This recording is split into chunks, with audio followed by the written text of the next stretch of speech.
Welcome to 60 Second Civics, the daily podcast of the Center for Civic Education. I'm Mark Gage. The 17th century was a period of revolution and civil war in Europe. One area of contention was the divine right of kings.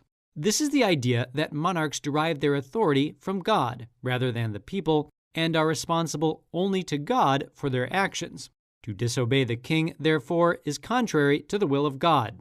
The American Declaration of Independence specifically repudiates this idea. It says, "We hold these truths to be self-evident, that all men are created equal, that they are endowed by their Creator with certain unalienable rights, that among these are life, liberty, and the pursuit of happiness, that to secure these rights, governments are instituted among men, deriving their just powers from the consent of the governed, that whenever any form of government becomes destructive of these ends, it is the right of the people to alter or to abolish it, and to institute new government."